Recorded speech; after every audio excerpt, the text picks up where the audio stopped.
The following is an HDNet original presentation.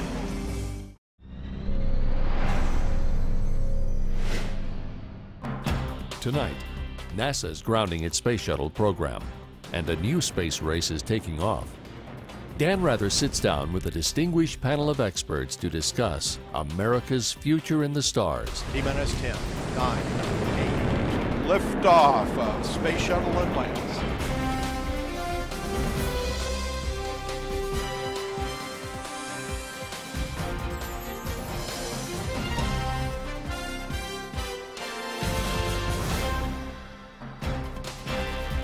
Good evening.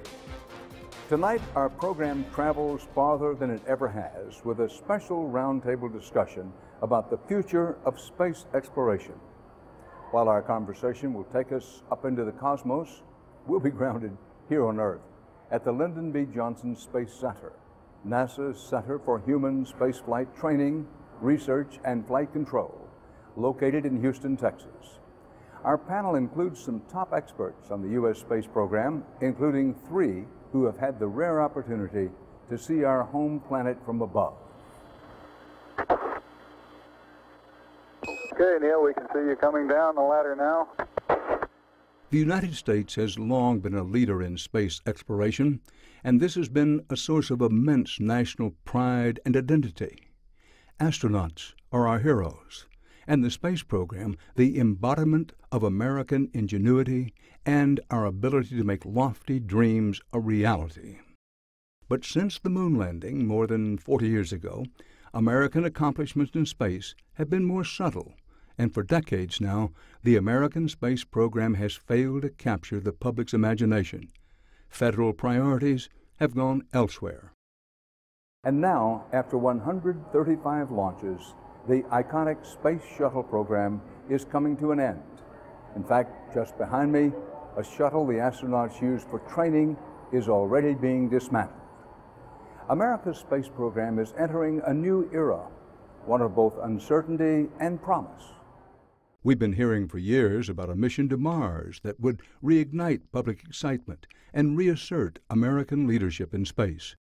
But with Washington in disagreement over NASA's next step, these ambitious plans have struggled to get off the ground, and a successor to the shuttle appears to be years away. Meanwhile, a private sector space race is underway. NASA has given tens of millions of dollars in development funds and billions in contracts to commercial space ventures in hopes that these for-profit companies can fill the gap left by the shuttle. But can competition among private businesses fuel innovation the way Cold War rivalries once did?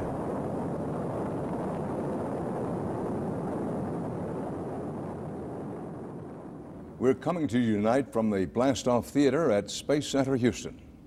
We have assembled a distinguished panel for what we hope will be a lively conversation about a topic all of these men feel passionately about. Walter Cunningham is one of the pioneers of space exploration. In October 1968, he lifted off on the first manned flight of the Apollo program, Apollo 7. Good morning to everyone in television land.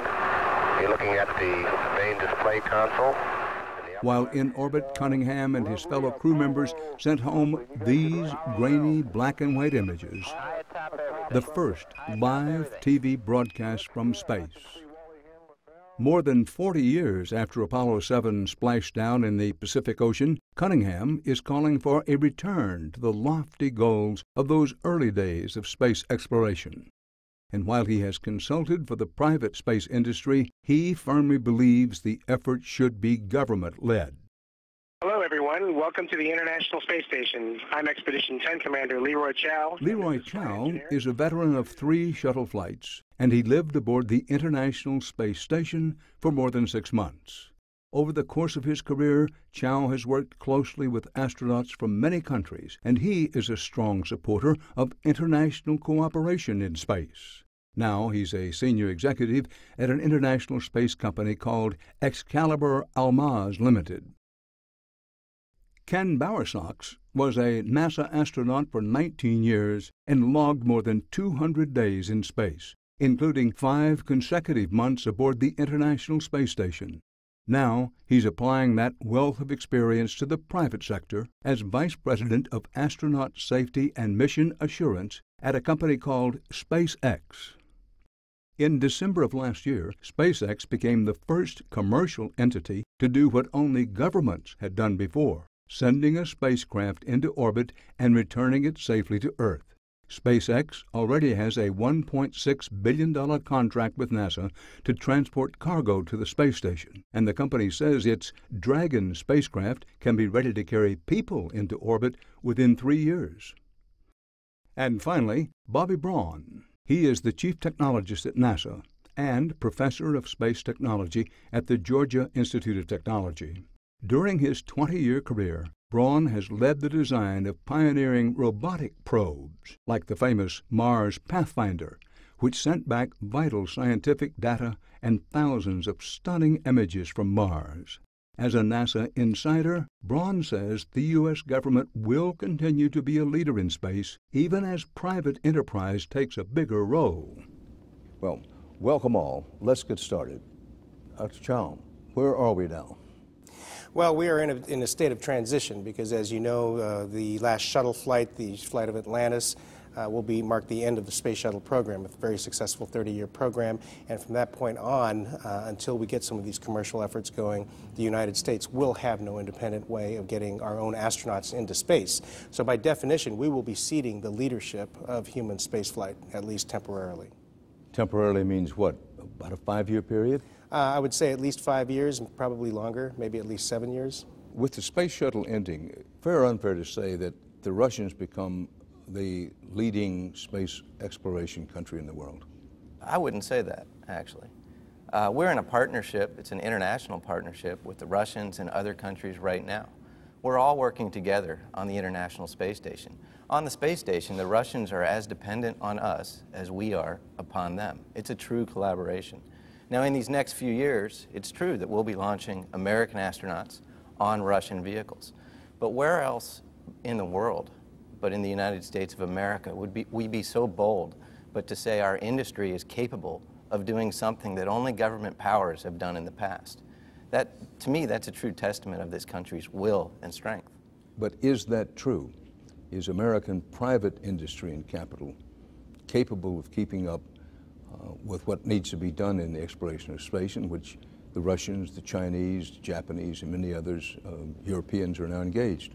Well, I think American free enterprise is tremendously capable. Just look at our company, SpaceX. We've already launched our private spacecraft into Earth orbit. We've flown it a lap and a half around the Earth. We've entered it successfully into the atmosphere and recovered it. I believe in the next 3 years, and roughly that period, we'll be able to launch astronauts on our vehicle, the Dragon. Well, there are similarities and differences in what's going on now. Private companies, private enterprise, has built all of our spacecraft. The difference today is we're emphasizing commercial space ventures. I don't truly see it as commercial. There are companies that would not even be able to be in business were it not for being subsidized by government contract. I do not know of anything in space where private enterprise can put their money in and expect to get a return on it sometime in the future. So without a government contract, I don't think it's going to make it. What about Mr. Cunningham's argument, Mr. Bowersox, whether private enterprise alone or even with substantial government help can do it? Well, there's a lot of lessons that people talk about, a lot of lessons from history.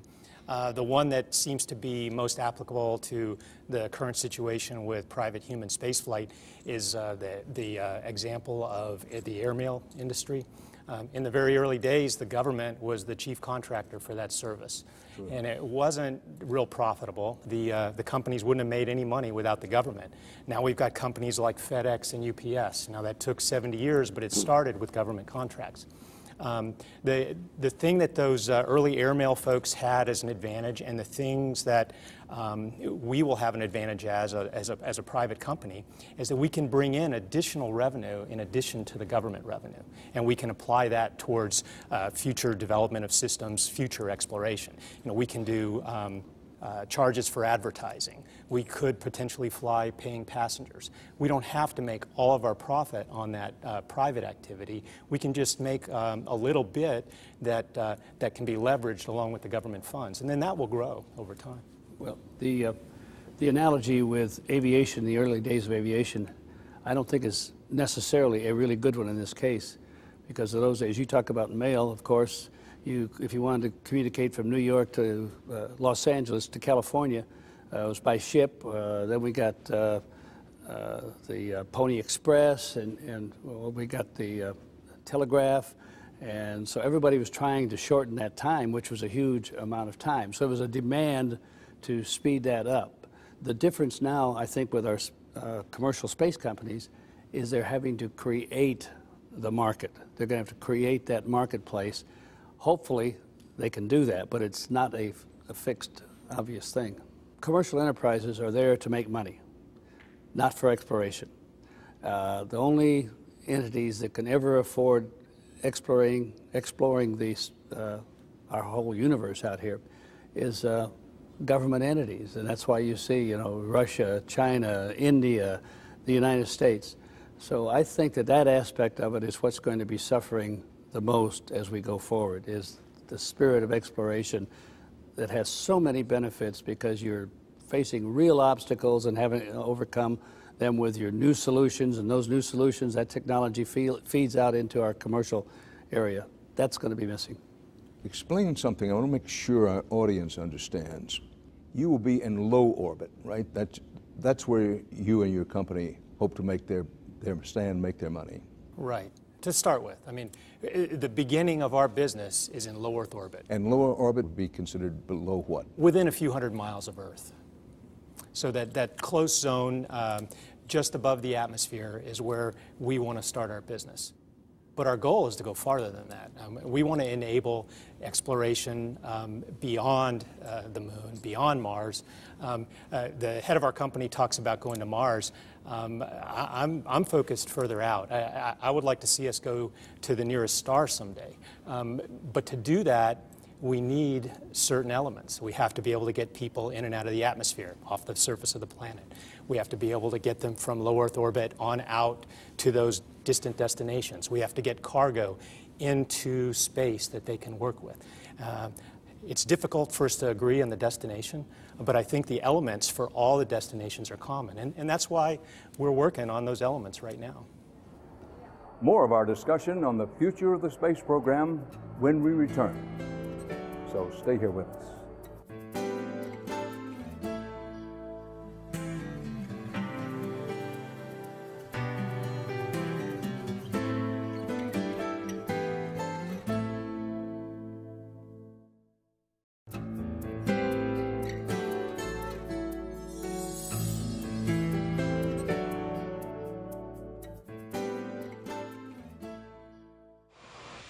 This is Taurus.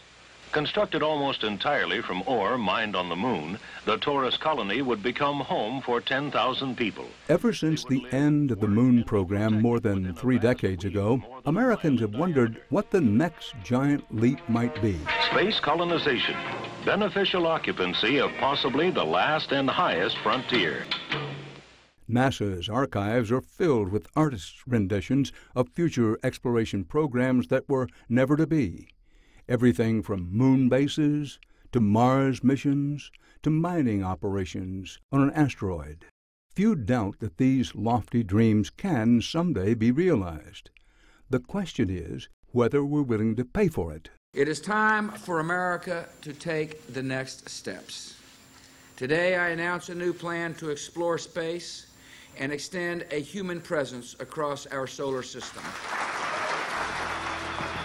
In 2004, President Bush set the goal of returning to the moon by 2020 and a mission to Mars after that.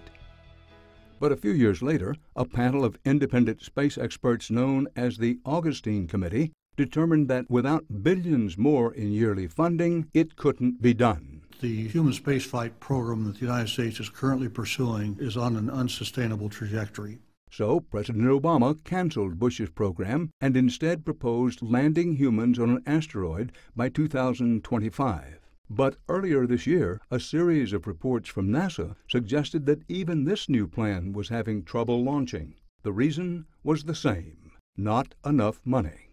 In light of all this uncertainty, we ask our roundtable what America's next destination in space should be and whether the trip is worth the cost. What can we do, what should we do as a people, as a society, as a country that would be meaningful? What's the next meaningful thing? Reaching the moon meant something. We now talk about going to Mars, but correct me if I'm wrong, the best estimates are Mars maybe by 2030, 2035 at the earliest. What national goal that would be meaningful can we set and should we set? I personally am a Mars guy. I've spent most of my career working on sending robotic probes to Mars, and I believe that in my lifetime we will send humans to Mars. Is that the next step? I don't actually think so. I think that we'll take an intermediate step, and whether that intermediate step is going back to the moon for a longer period of time or going out into deep space beyond the Earth's gravitational attraction to a place we've never been before, like an asteroid, I think that remains to be seen. What we're developing right now, though, are the basic capabilities, the building blocks that we need to go to either of those destinations. We need a larger launch vehicle, and we're working on that. We need a deep space capable capsule that can keep our crews safe in space for long periods of time. NASA's working on that. President Obama has changed our goal from what was the goal when he came into office. It was, we're going to go back to the moon. He says, in fact, listen, we've done that, and he's shifted the policy. Based on your experience and your own personal opinion, should we go back to the moon as a way of going to Mars, or concentrate on next step Mars? Well, it's interesting when you look at those from my generation. There's a real split between those who think we return to the moon or don't return to the moon. I'm like right here. I want to go to Mars. In 1971, I sat on a panel where we were trying to arrive at the next objective for NASA. It turned out to be the shuttle, but there were several other things being considered. One was a trip to Mars, and the time frame they were talking about was 1986. Now, we can look back and say that, well, we know that 1986 would have been ridiculous, but there's not a one of us that was in the astronaut office in those days that would not have bet that we would have been to Mars by the year 2000. And that was because we didn't take into account the falling off of all the money. The reason that we won the space race is because we were spending, like, the max was 4% of the federal budget of those days. Today, we're talking about 0.4%. We cannot even return to the moon if we keep a budget that stays this low. Yeah, if I can jump in here, Dan. You know, when I was working with the Augustine Committee, we were looking at different options. Everyone agreed that Mars was kind of the big next goal out there. The problem was, and you'll remember when President Bush 41 announced plans to go to Mars, he said he wanted to go by 2019. And back in 1989, that was an awful long time away, and nobody really, you know, so far away that people lost interest. Well, to do it more quickly, the estimates that came back cost-wise during our work on the committee were so large that it was not credible to present, and we would just lose credibility as a committee. And so the idea was to build up your, you know, not set a date to get to Mars, but set intermediate destinations that would be interesting, like a near-Earth object, like a small base, not a permanent base on the moon, but a small man-tended base where you could test your hardware and operations. There's been some talk of trying to go to an asteroid. Mars, our ultimate target, put a human on Mars, but in the meantime, focus on going to an asteroid. What do you think of that? I think it'd be incredibly exciting. Be exciting, but would it be worthwhile? Would it be meaningful? There are a number of reasons for going to an asteroid.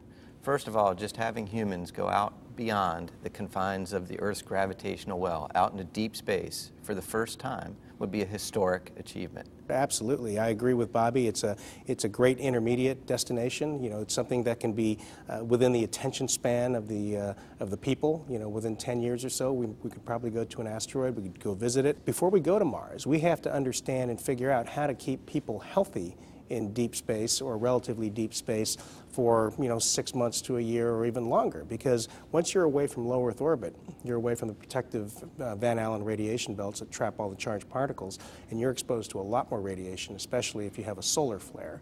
And, you know, Walt can tell you during the Apollo days, that's one thing they really worried about going to the moon, was being exposed to the possibility of a large solar flare killing the crew with acute radiation. So a lot of reasons to go to intermediate destinations beyond low Earth orbit. It doesn't quite have the ring to it, go to an asteroid, like let's go to Mars.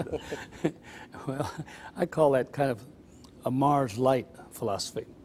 It's the people that don't want to really bite off a commitment to go to Mars.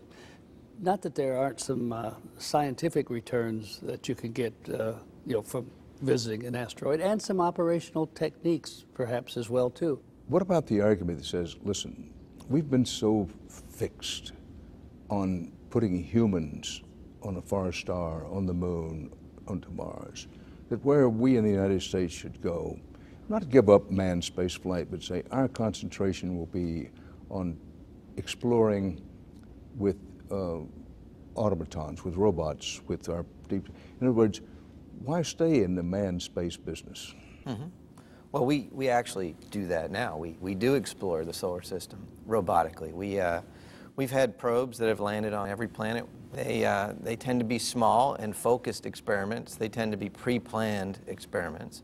And so one of the benefits of having a human in the system is to make real-time decisions. Steve Squires, who was the principal investigator of the Mars exploration rovers, those 2 rovers on Mars that have been traveling around the planet for over 5 years and been so successful, he said that if we had a human geologist on the surface of Mars, that human could do all the science that those rovers did in 5 years. It could do in just a day, just by making decisions of which rock to pick up and what experiment to apply to that rock in real time. So I think in the future what we're looking at is not is it human exploration or is it robotic exploration, it's what will humans and robotics do together to benefit us here on the Earth. Again, for the person in the living room who's saying to himself, listen, I love what we've accomplished in space. It should be and is a matter of national pride. But we have so many needs here. We're looking at debt that scares us, wars overseas. We have a lot of poor people, a lot of poverty in the country. We just can't afford to do the kinds of things that Dan Rather and these distinguished gentlemen have been talking about. To that person, you would say what? The short answer would be I'd say you can't afford not to do what we're doing, to explore. To go into the longer part of that, I'd say we are devoting a lot of resources to those very important problems that you talked about. But as a country, to grow, we need to focus beyond those problems. And space exploration is one place where we can unite our efforts, combine resources with other countries, and do great things that pull us out of the everyday problems that are so difficult. When I was in the Navy, I trained to drop weapons on other countries, among them the former Soviet Union, defensive only, you know, but if we ever got to that situation, that was going to be my job.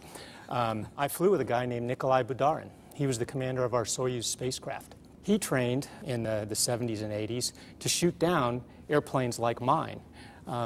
I think it's a whole lot better having us work together than it is to have us spending money on resources on how to fight each other.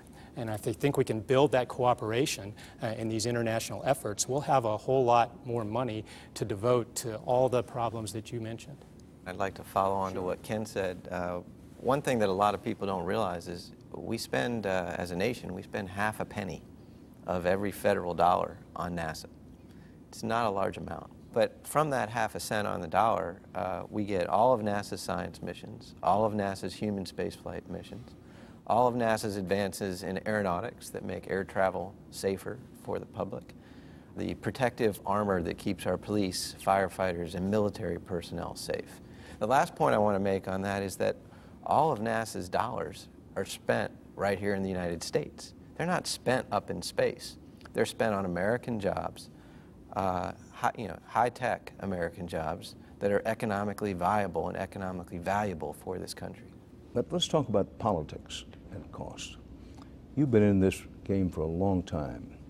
Politics is always, if not right at the surface of our national thinking about this, just below. Let's talk about the politics of exploration of space. Well, there's no question that politics right now is maybe the strongest player in just going into space, even if it's just low Earth orbit. Back in the 1960s, and even the early 70s there, the politics was big picture politics. It's now down to nitpicking politics. We now try to justify some of these targets and things you want to do by which congressman or which senator is going to support it, and to do that, we better make sure that he's got some facility out there in his district that benefits from it.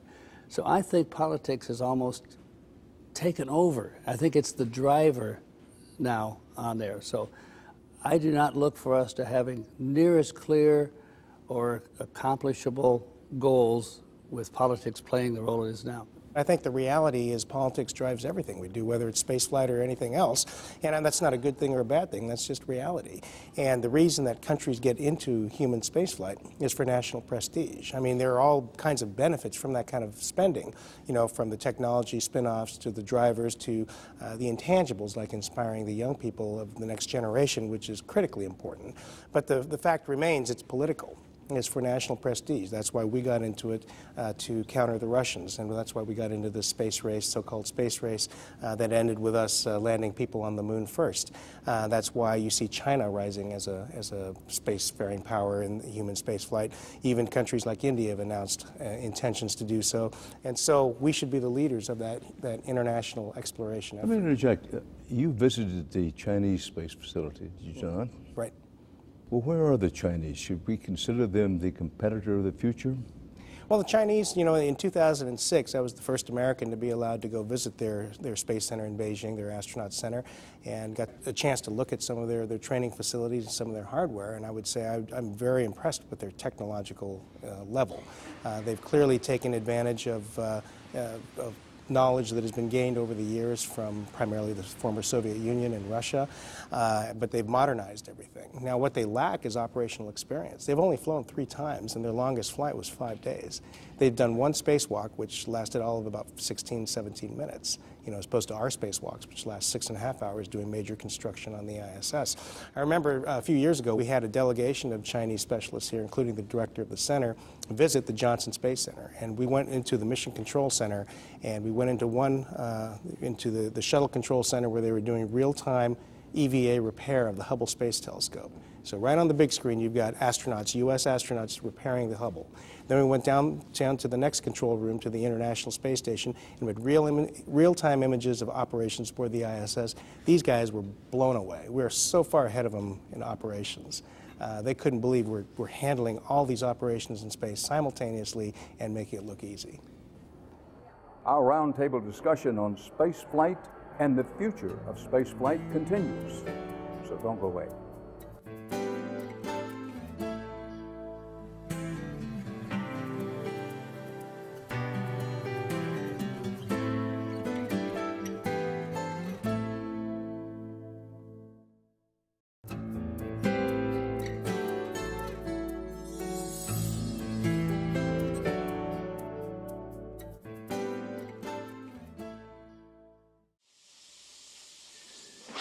Last week marked the end of an era when the final U.S. space shuttle, Shuttle Atlantis, lifted off on a cloudy day in Cape Canaveral, Florida.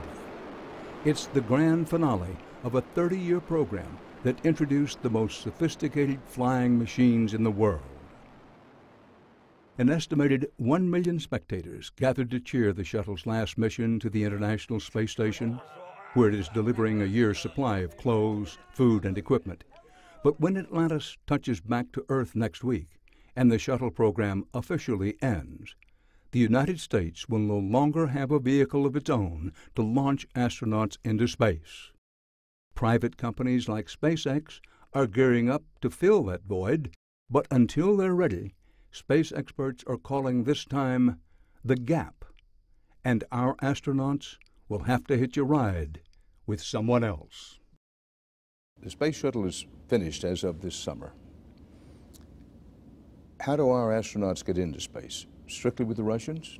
For the foreseeable future, NASA astronauts will be riding on the Russian Soyuz spacecraft until we have another U.S. vehicle ready to take them into space. Let me get this straight.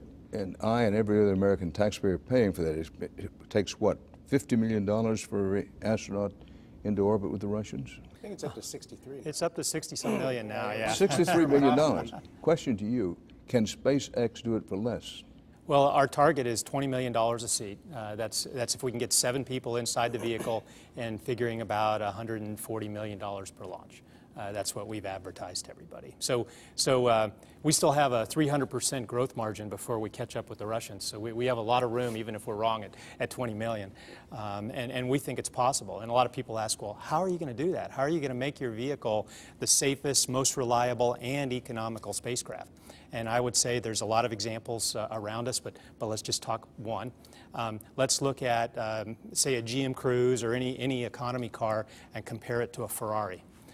You know, the Ferrari may cost about 10 times as much, but would you say it's safer? I wouldn't. The difference is that Ferrari's got really cool paint, you know, it's got a leather interior, and it goes 200 miles an hour on the freeway. Do you need to do that? No, the economy car gives you good gas mileage, it goes the speed you need, and you can get it for a lot less money. The difference is in excess performance. We're going to be trimming that excess performance out of our vehicle, making sure that it gets people up and down safely, but it's not designed to do a lot more than that, and that's going to save money. Yeah, but which car do you want? Everybody wants the Ferrari. That's the problem. Everybody wants the Ferrari. That's why space travel ends up being so expensive. All you can do is guess, or make an educated guess. How long before Americans of average income are going to be able to go into space flight? I mean, right now, if I have $20 million, if I understand it, I can get on your list to go, right? But how long before people making $50,000 or $100,000 a year are going to be able to afford a ticket?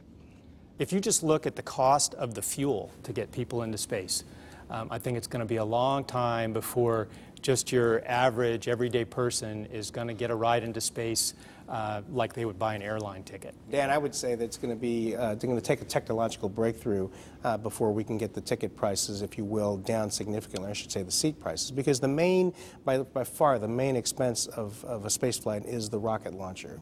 And it's just not going to get a lot cheaper. The technology's mature. We know how to build rocket engines. As Ken said, the fuel's expensive, but the vehicle, building that vehicle repeatedly and reliably, rocket engines, high-pressure turbopumps, that's what drives your cost. If you're a satellite provider, you're paying about $100 million to launch your satellite into space. I think the first step there will be the general public flying on suborbital flights into space. And there are a number of companies that are planning to offer that service to the American public for a much lower price in the next year or two. That's just go up and come down, not orbit. Just touching space. Just touching space and reach the altitude of space, spend many minutes in the microgravity environment, see what it's like. It's really, they call it space tourism. It's part of space tourism.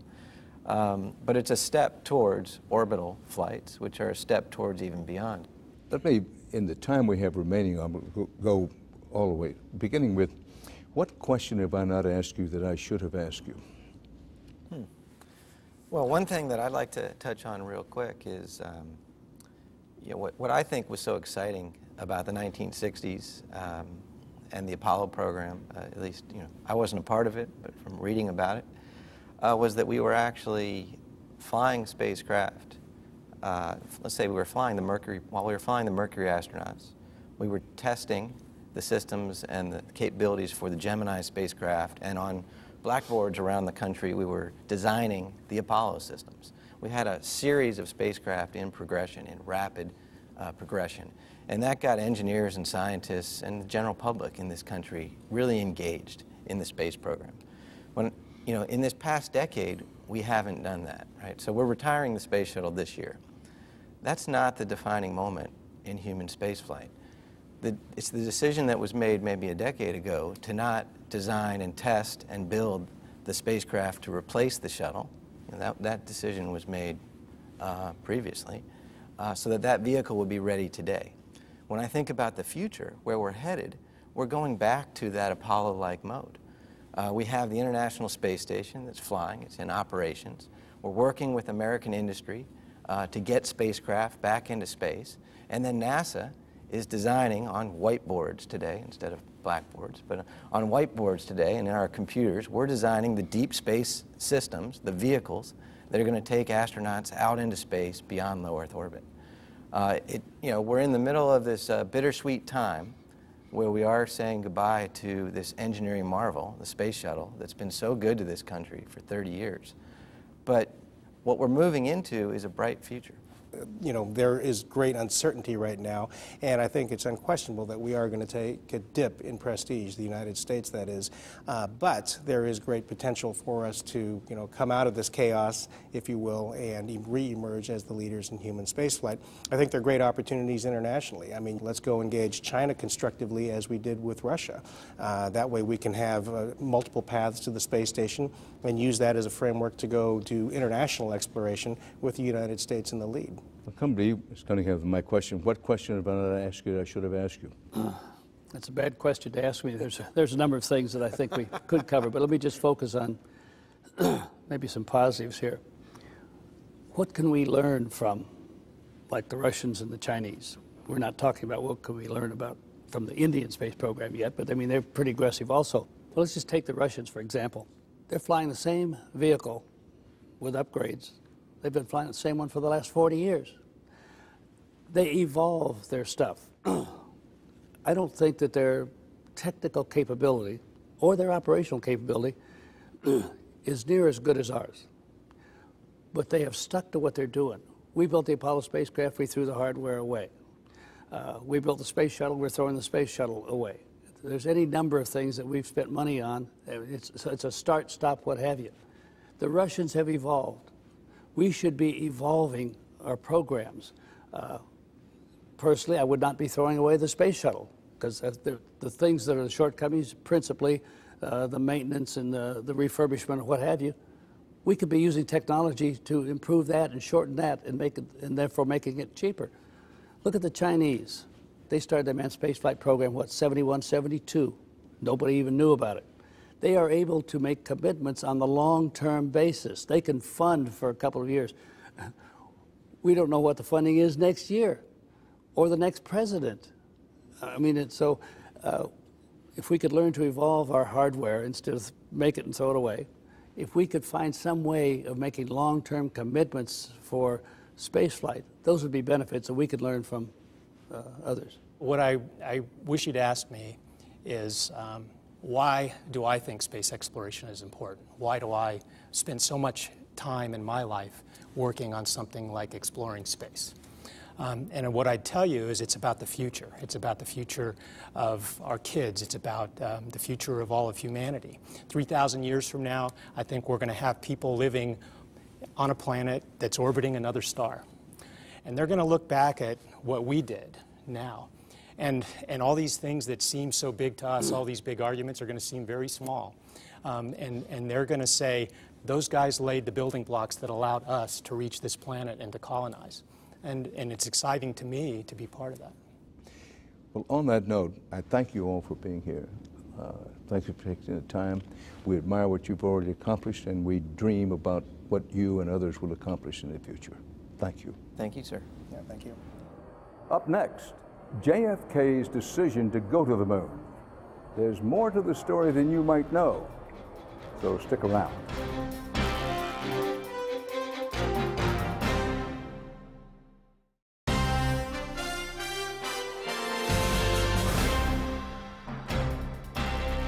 Welcome back.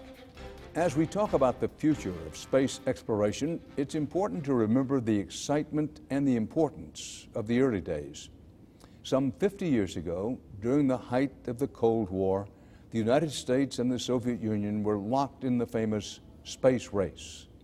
In 1961, President John F. Kennedy upped the ante when he announced the United States would, quote, catch up to and overtake the Soviet Union by sending astronauts to the moon. But why, some say, the moon? Why choose this as our goal? And they may well ask, why climb the highest mountain? Why, 35 years ago, fly the Atlantic? Why does Rice play Texas? We choose to go to the moon. We choose to go to the moon.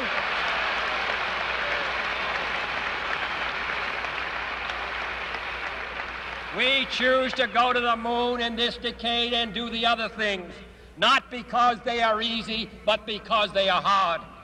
It's become a moment for our history textbooks, but there's a lot more to the story. Space historian John Logsdon recently wrote the book John F. Kennedy and the Race to the Moon. Dr. Logsdon, thank you for sitting with us today. How did the exploration of space begin? Well, it's been a dream of people for centuries, but the dream is only a dream until it gets linked to resources and government resources. So it was both the United States and the Soviet Union in the 1950s that saw with the development of rocket technology it would be possible to put objects in orbit and rather quickly to put humans in orbit. Today, a new moon is in the sky. In '57 with Sputnik, '58 the United States created NASA, announced very quickly Project Mercury. The Soviet Union launched a dog and was clearly on the path to put people in space. So the program had lots of momentum in these early years, with it being part of the kind of zero-sum Cold War competition between the two societies. I remember very well as a younger man in the 1950s, what a shock, what an absolute shock it was to the American psyche when the Soviets were the first to put an object in orbit. True or untrue that President Eisenhower himself was shocked when the Soviets put it up? I believe so. I mean, he didn't really, I think, appreciate its significance. Even the private papers of Eisenhower suggest that being in space wasn't that big a deal. What he was worried about was the rocket capability in terms of an intercontinental missile. Now let's move to the presidency of John Kennedy. He's elected in 1960. He takes office in 1961. Among the first things he does is commit us to the space race. Well, but not the very first. In fact, in his inaugural address, he had said to the Soviet Union, let us explore the stars together. Let both sides seek to invoke the wonders of science instead of its terrors. Together, let us explore the stars, conquer the deserts, eradicate disease. I think one of the things that has faded in memory because it doesn't fit the master narrative is that Kennedy, from the start, would have preferred to cooperate.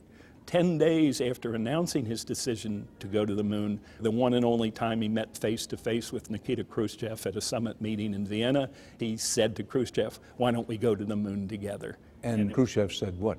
Khrushchev said no, because it would reveal too much of our military relevant technology.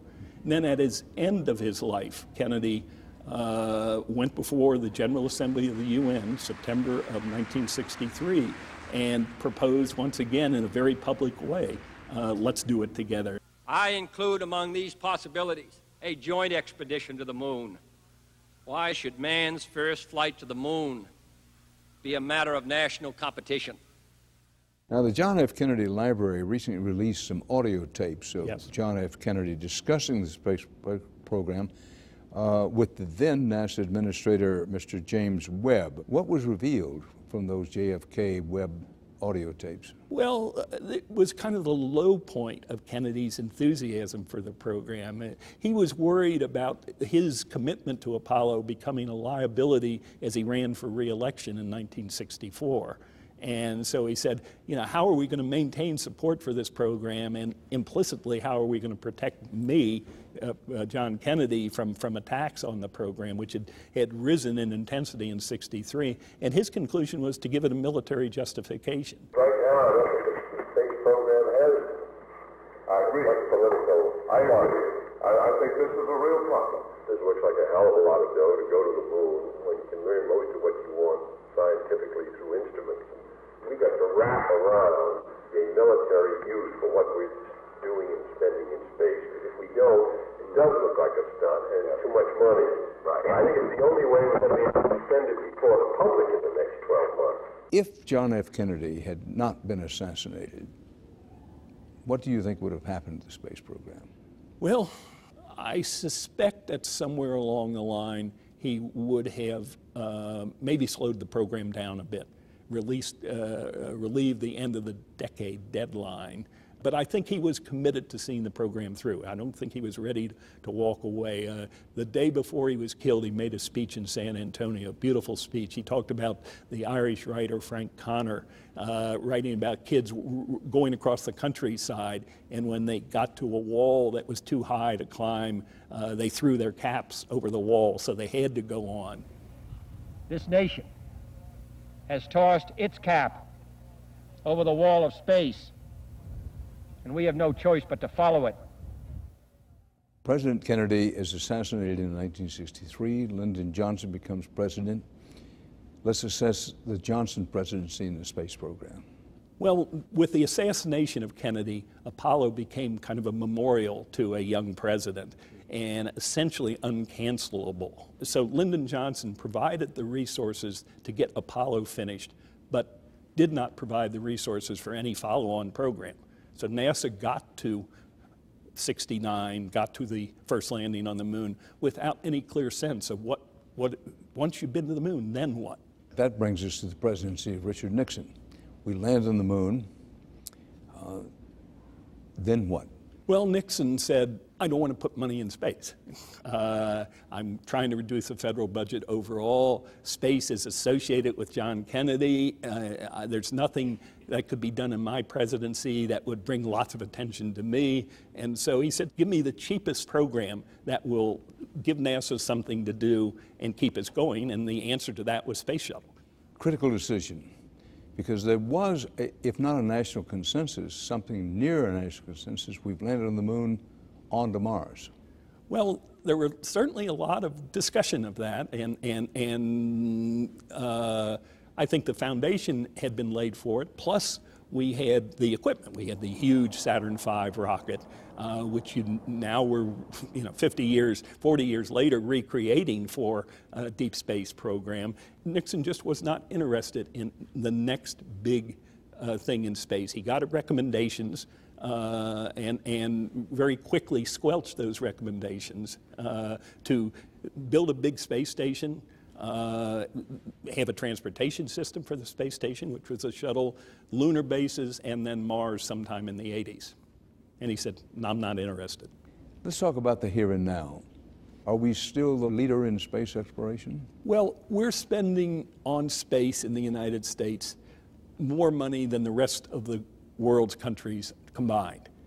So we should be a leader spending that much resources. I mean, it is embarrassing to not have our own system for carrying astronauts to the station, but it's only a taxi service. It's not a big deal, and as long as we are working on replacing the shuttle with some simpler system, I think it's acceptable.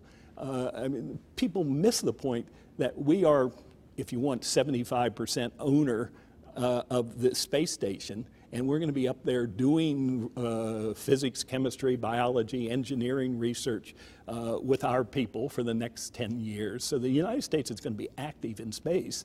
So I say, yes, we are still in a leadership position, and the only way to lose it is by standing still. I think the end of the shuttle program is an opportunity for President Obama to say something about the future and where we're going and dispel some of this uncertainty and pessimism that's unfortunately rather pervasive right now.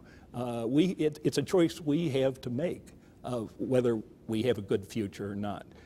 If all we do is station with nothing to follow, then others will explore and we won't. Or will be passengers on their deep space spacecraft. That would be, to me, a tragic, unfortunate outcome, but it's possible. But we get to choose. Well, we should, but it's a leadership decision. I think we've been lacking a bit the leadership that articulates a long-term, good, compelling vision for space exploration. Doctor, thank you very much. Thank you. I really appreciate it.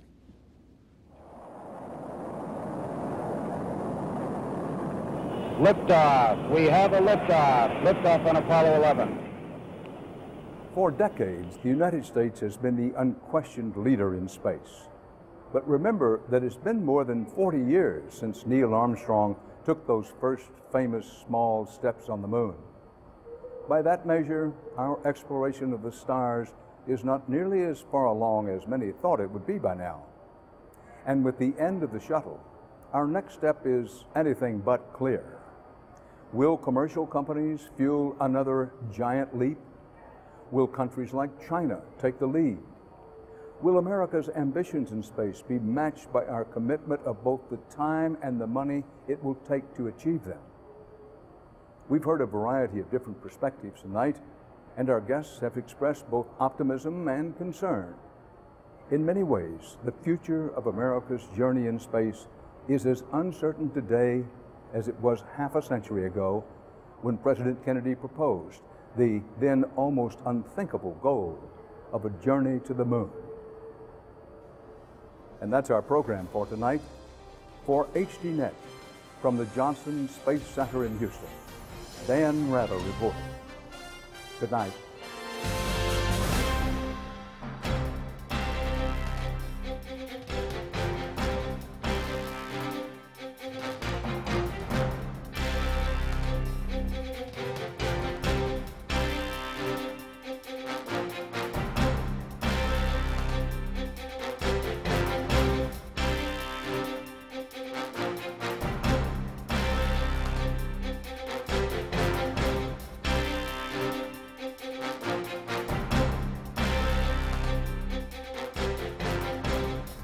If you would like to add your name to an email list for information on upcoming programs, or if you would just like to send a question or comment, please email us at viewer@hd.net.